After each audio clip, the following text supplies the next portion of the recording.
O tema de possessão demoníaca ou espiritual tem sido aí um tema controverso e debatido já há séculos. Embora muitos acreditem na existência desse fenômeno, por não existir evidências científicas ou médicas que comprovem a sua veracidade, a justiça aí não pode aceitar a possessão maligna como forma de defesa do acusado. No entanto, ainda existem aí pessoas que afirmam ter sido possuídas por espíritos ou demônios e que isso os levou aí a cometer crimes horríveis. E nesse vídeo eu vou te apresentar aí a história de 5 desses detidos que afirmam aí ter sido possuídos. A gente vai explorar aí as suas experiências, as possíveis causas por trás dessas afirmações e as consequências desses eventos. É importante aqui eu te lembrar que, embora a crença em possessão demoníaca seja aí um tema controverso, todos devem ser tratados com muito respeito e dignidade, independente aí da sua crença ou as circunstâncias pessoais. O intuito aqui é te contar a história e não defender se é real ou não. E para começar a nossa lista, vamos falar aí de uma história que virou até filme, e essa é a história de Arne Cheyenne. O crime de Arne Cheyenne ficou conhecido aí como o julgamento do demônio assassino, e foi aí o primeiro caso registrado nos Estados Unidos, em que a defesa ela alegou aí que o réu não era culpado devido à alegação de possessão demoníaca. No dia 16 de fevereiro de 1981, Arne Cheyenne Johnson, de 19 anos, atacou Alan Bond, de 40 anos, com um canivete em mais de 20 ocasiões, tornando aí o resultado morte. O assassinato abalou aí a pequena cidade de Brookline, em Conon City. No entanto, o que mais surpreendeu aqui nesse caso é a proposta aí dos advogados de defesa de Arne, que alegaram a possibilidade de possessão demoníaca como a justificativa para sua inocência. Em maio de 1980, Arne Cheyenne Johnson mudou-se para a casa da sua namorada, a Jeb Glatzel. Um mês depois, o irmão dela aí, o David, começou a alegar que estava sendo atormentado por demônios. A família aí de Glatzel procurou ajuda da Igreja Católica e recorreu aí aos famosos demonologistas, o Ed e Lorraine Water, que foram aí retratados lá no filme Horror em Amityville e também na Evocação do Mal 3. Em 4 sessões aí de exorcismo conduzido aí pelo casal, foi tentado aí expulsar os 42 demônios que supostamente estavam aí no corpo de David. E durante aí essas sessões, Arne Cheyenne Johnson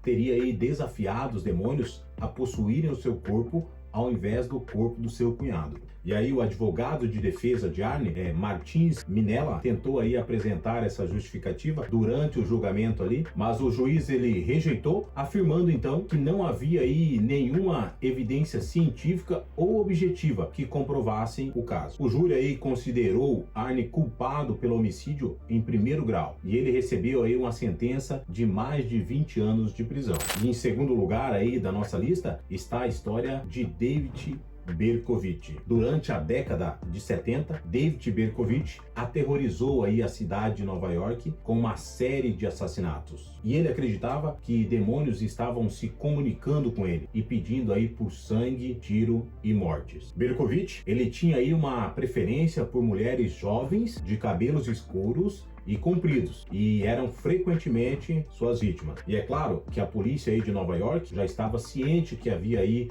um serial killer em série à solta e deu a ele aí o apelido de assassino do calibre 44. Após cometer aí uma série de assassinatos, David Berkowitz foi finalmente preso e condenado aí pelos seus crimes. Em julho de 1979, ele sofreu aí um ataque quase que fatal enquanto ele estava na solitária dentro de uma penitenciária.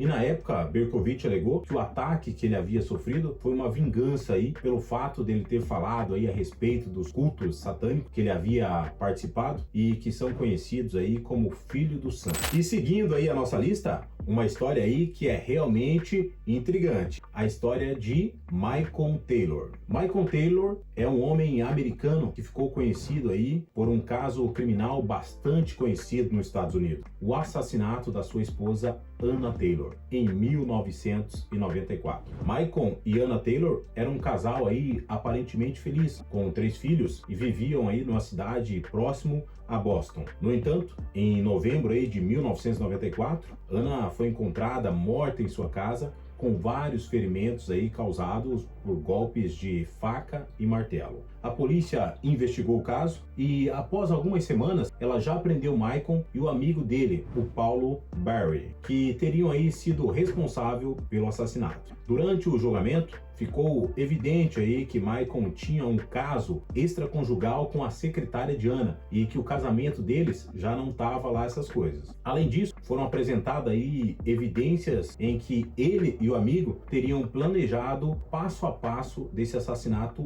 juntos. Durante o julgamento, Michael Taylor afirmou aí ter sido possuído por demônios no momento em que matou a sua esposa. E ele contou que havia se envolvido aí com o ocultismo e que frequentava reuniões em que se praticavam rituais satânicos. Segundo Taylor, durante essas reuniões, ele teria sido possuído por demônios que teriam o levado a cometer esse assassinato. No entanto, apesar aí dele ter alegado a possessão demoníaca como uma forma de defesa, o júri aí condenou Michael Taylor, considerou ele culpado pelo assassinato da esposa e ele foi condenado à prisão perpétua sem direito a condicional. Após o julgamento e a condenação de Michael Taylor, ele foi enviado aí para um hospital psiquiátrico, onde ele foi aí submetido a uma série de exorcismos. Segundo aí os relatos da época, durante os exorcismos, Michael Taylor aí teria um comportamento bem violento e perturbador,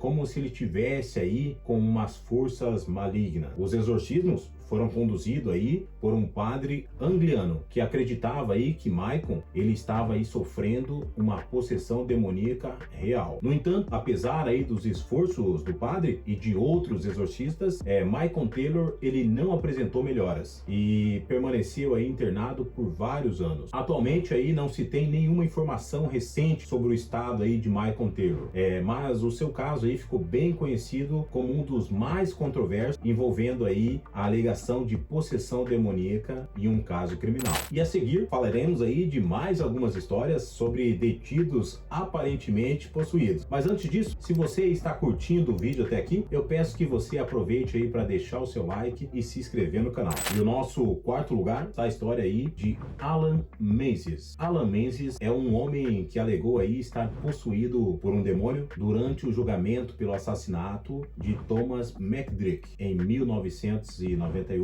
na Escócia. O caso aí chamou a atenção da mídia local e internacional e gerou aí muita controvérsia sobre a possibilidade aí de uma possessão demoníaca. Durante o julgamento aí de Menzies, ele alegou aí que estava em um estado de transe quando matou McDrick. E ele afirmou aí que o demônio aí havia entrado em seu corpo quando ele estava jogando aí um jogo de tabuleiro com os amigos e que envolvia aí a invocação de espíritos. No entanto, a acusação aí argumentou que a alegação de possessão era só uma tentativa aí de Menzies de evitar aí a responsabilidade pelo crime, e a justiça também não caiu nessa não. E ele foi considerado culpado pelo assassinato e foi condenado à prisão perpétua. John Deakin, em uma investigação judicial, foi relatado aí que John Deakin matou a machadadas a sua mãe e a sua esposa, alegando aí estar possuído por demônios. O crime ocorreu aí em junho de 2013, na cidade de Milan, Cumbria, quando John Deakin teve aí um episódio esquizofrênico e com um machado ele matou aí a sua irmã Catherine, de 20 anos, e a sua mãe, Alice, de 58 anos. Ele foi condenado aí à prisão perpétua em março de 2014 pelo homicídio culposo das duas mulheres. Durante a investigação, foi revelado aí que Deakin havia dito aí numa noite anterior ao crime: "Eu sou o diabo, preciso me confessar". E além disso, foi informado aí na audiência que o Deakin, ele matou as duas mulheres 48 horas após ele ter sido aí liberado de uma unidade de tratamento aí de saúde mental. Ele foi condenado aí a cumprir um mínimo de 12 anos na prisão e aí sim ele foi julgado no Tribunal da Coroa de Preston. E segundo as investigações judiciais, durante algumas entrevistas aí com a polícia, Deakin ele admitiu aí que ele matou aquelas duas mulheres porque elas não estavam ouvindo e aí ele perdeu o controle. Bom, agora aproveita aí para comentar o que você achou aí dessa lista aí um pouco macabra. E é claro, é importante eu te lembrar que o vídeo ele não defende entende aí que a possessão ela é real ou se ela é mentira. A lista que eu te apresentei é apenas aí histórias reais que tiveram aí a possessão como assunto central. E deixa aí nos comentários se você acredita aí nas possessões malignas e se elas existem ou se você acha aí que não passa de transtornos mentais. E é claro, não se esquece aí de se inscrever no canal e ativar aí as notificações para você não perder nenhum vídeo. E olha só, para finalizar, eu deixei aí para você, ó, 2 vídeos como sugestão aí para você continuar aqui no canal. Valeu? Um abraço.